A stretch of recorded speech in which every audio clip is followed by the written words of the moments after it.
Buenos días, buenas tardes, buenas noches, dependiendo la hora que me estén escuchando. Reciban ustedes un respetuoso saludo. Yo soy el Chapopote. Mi canal se llama de la misma manera. El 8 de julio de 2022 murió el expresidente Luis Echeverría Álvarez. Con su partida se podría decir que se cierra uno de los capítulos más vergonzosos y dolorosos en la historia de México. Este fin de semana le dijimos adiós al enemigo más grande que ha tenido la libertad de expresión en este país.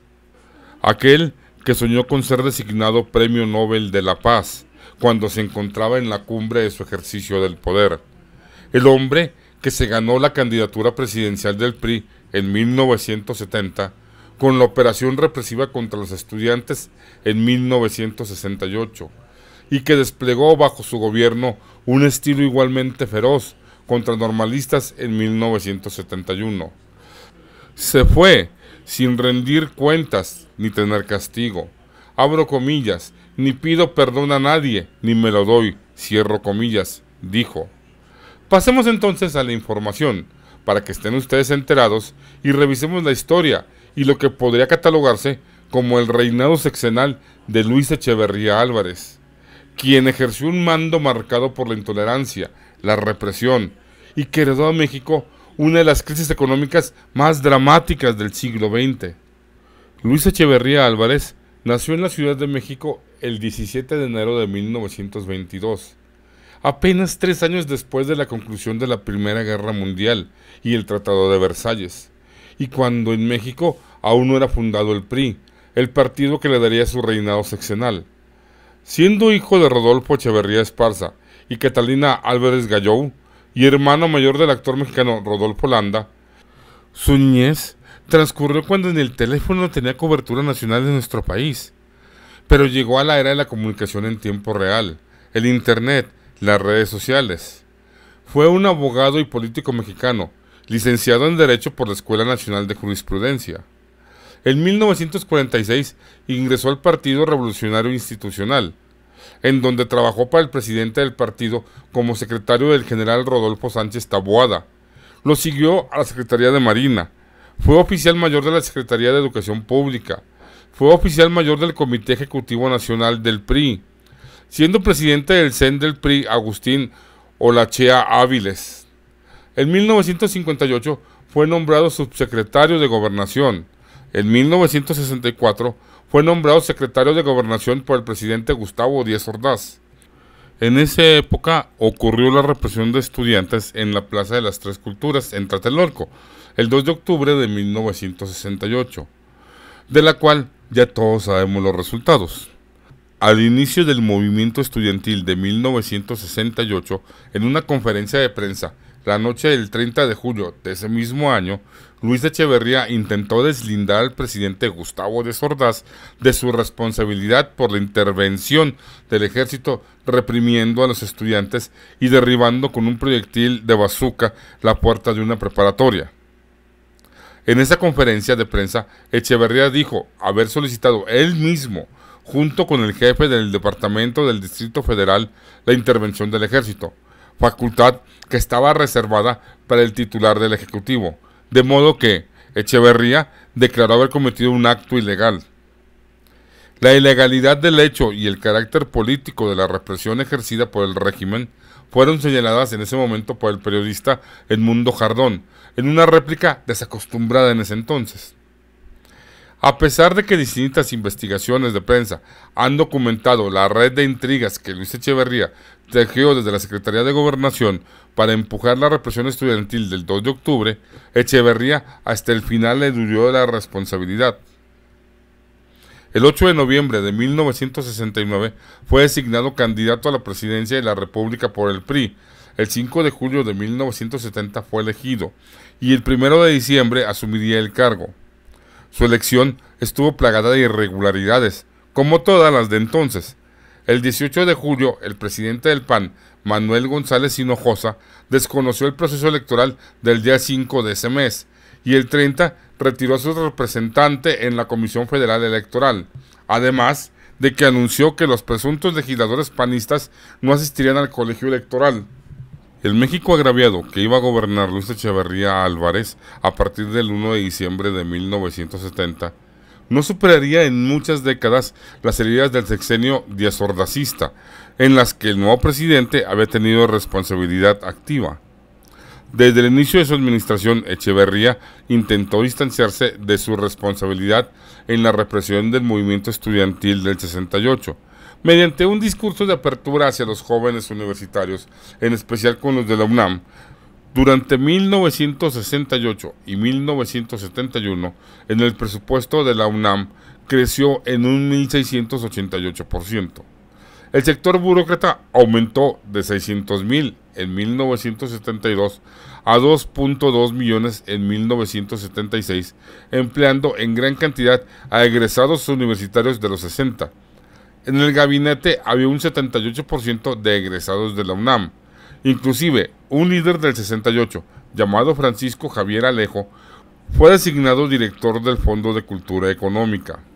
El 10 de junio de 1971 tuvo lugar una manifestación estudiantil en la Ciudad de México, en apoyo a los estudiantes de Monterrey. Estos fueron recibidos por un grupo paramilitar al servicio del Estado, llamado Los Halcones. El presidente ordenó la represión de la misma, aunque públicamente se desligó de los hechos y pidió la renuncia del entonces jefe del Departamento del Distrito Federal, Alfonso Martínez Domínguez. Estos hechos se conocieron con el nombre de El Halconazo o la Matanza del Jueves de Corpus. Desde 1972 y hasta 1976 ordenó distintos sabotajes al periódico Excelsior, el cual estaba dirigido por Julio Scherer García, y realizaba una labor crítica contra su gobierno. Echeverría ordenó entonces una estrategia para censurar la libertad de expresión del periódico, lográndolo con la crisis de Excelsior de 1976, que derivó en la salida forzada de Scherer y su equipo. Realizó la llamada Guerra Sucia, durante la cual una gran cantidad de personas fueron torturadas y desaparecidas. Durante su gobierno fueron asesinados los guerrilleros Genaro Vázquez y Lucio Cabañas. Echeverría jugó a doble cara. Mientras que al exterior pretendía sentir simpatía por los gobiernos de izquierda, dando incluso asilo a la esposa de Salvador Allende, en la política interna reprimió, intimidó y persiguió a estudiantes, catedráticos, sindicalistas, etc. Además de la represión y la violación a los derechos humanos, el sexenio de Luis Echeverría Álvarez se caracterizó por padecer una elevada inflación, el distanciamiento con el sector empresarial y el repunte de la deuda a niveles históricos. Se registró un notable descenso en la actividad productiva, decreció la inversión, se restringió la oferta, crecieron las presiones inflacionarias, la especulación y la fuga de capitales. Aumentaron las tasas de utilidad, disminuyeron los salarios reales, aumentó el subempleo y el desempleo. A una política inflacionaria le sucedió otra deflacionaria, comprometida con el Fondo Monetario Internacional. Ambas políticas constituyeron una unidad en materia de endeudamiento externo, inflación y congelamiento de salarios.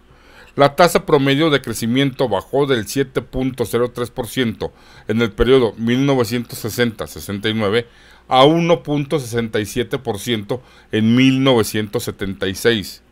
La deuda externa rebasaba los 26 millones de dólares. El dólar, que se mantuvo por mucho tiempo en 12 pesos con 50 centavos por dólar, cayó hasta los 20 pesos por dólar. La inflación llegó a 27%. Y como cereza del pastel, escogió la peor opción para sucederlo, José López Portillo, con quien la situación del país solo empeoró. Hay quienes dicen que el exmandatario también tuvo aciertos, pero la realidad es que todo lo malo que hizo se sobrepone a lo bueno que pudo haber llegado a ser. Los que son muy jóvenes se quedan con la imagen del hombre ya vencido por el tiempo, pero la realidad es que Echeverría fue fuerte y causó mucho daño, por el cual nunca tuvo consecuencias o recibió castigo. Es malo y hasta triste que para la gran mayoría de los mexicanos solo quede como consuelo que los expresidentes que ya se han ido sin un castigo estén ardiendo en el infierno. Y más malo aún es que los que aún quedan también puedan irse sin tener consecuencias y paguen las que hicieron. Luis Echeverría ya no está con nosotros, pero ¿y los que aún sí están? También ellos se irán sin enfrentar sus acciones. ¿Qué hay de los Echeverría que quedan? Hay varios que hicieron lo mismo que el finado, de diferente manera, pero con las mismas consecuencias. Salinas de Gortari, Zedillo o Peña Nieto no son mejores que Echeverría Álvarez. Aún quedan un par de años de este sexenio. Esperemos que Gers Manero comience a hacer su trabajo. Seríamos muchos los mexicanos que apoyaríamos y aplaudiríamos que lo haga. Y esperemos que cuando termine el sexenio, el trinosaurio ya no esté. Dicen que no hay mal que dure 100 años, aunque hay algunos que afirmaron que sí lo hace. Esto debido a la edad del expresidente, ya que el pasado 17 de enero cumplió 100 años. Pero su carrera política la comenzó en 1946, así que no hay mal que dure 100 años.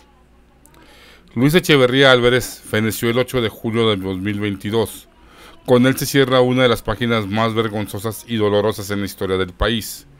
Y se cierra sin que tuviera consecuencias para él. Partió estando en un supuesto arresto domiciliario y pasa a ocupar un vergonzoso lugar en la historia.